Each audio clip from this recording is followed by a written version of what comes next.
Because grid allows cells to overlap each other, there's more that you can do here besides just what I just showed you with figure and figure caption, overlapping cells and putting in a little bit of transparency.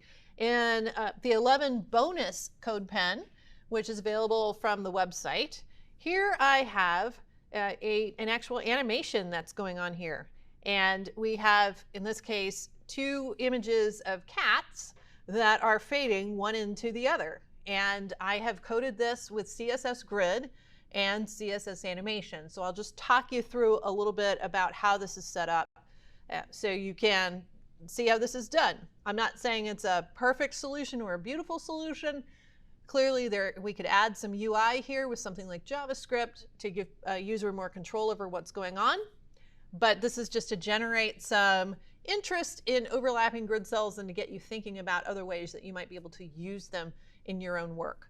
So here we have, in our HTML, we have 2 figures, and I've given one of them a class of cat1. And they're basically set up the way that you've seen figures set up throughout this course. We have an image, and we have a figure caption, just as you've seen before. So what we're doing here in our HTML is here at cat1. That is going to be our wrapper for this particular animation. So this is the figure itself. We're adding the animation. So on the wrapper, we have a layout that's going on. That's right here, display grid with a gap of 1%. And then I have said for my figures, I overlap them. Both figures take the same style here, where I've said the grid row and the grid column are exactly the same. It's a 1-cell grid. 1 column, 1 row, and these are going to overlap each other, and I set a width on it because this is an image.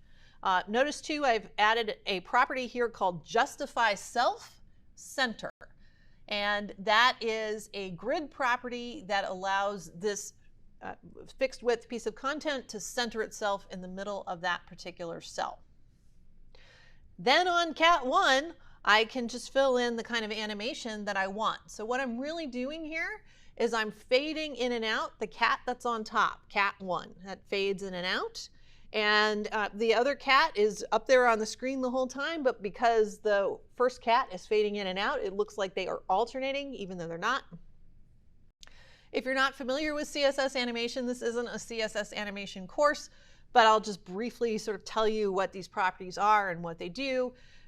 First of all, we want to give this an animation a name. I've called it fade. And the reason you give it a name is because you're going to attach it to what's down here, this keyframes part of this. And this is the instructions for what it should be doing at each point along the path in the animation. I'll explain that in just a moment.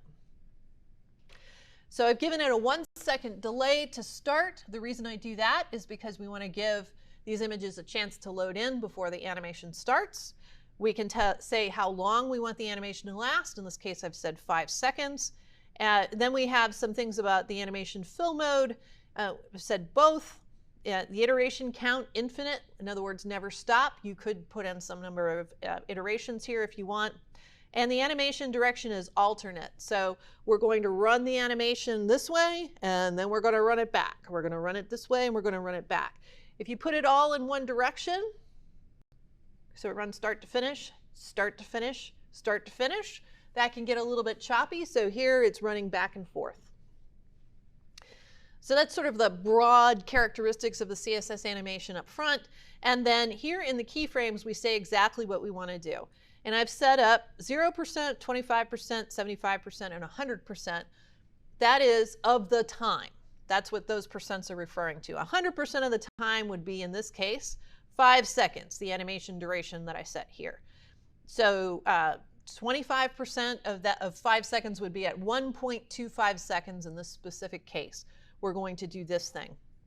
So here, the keyframes are set up such that in the first sort of 25% of the animation, the first 1.5 seconds, 1.25 seconds, we'll have it displaying at the same opacity. Basically, no animation is occurring. Then between 25 and 75% of the time, so 1.25 to 3.75 seconds, we'll transition from an opacity of 1 to an opacity of 0. That's the fade. That's where the fade completely happens.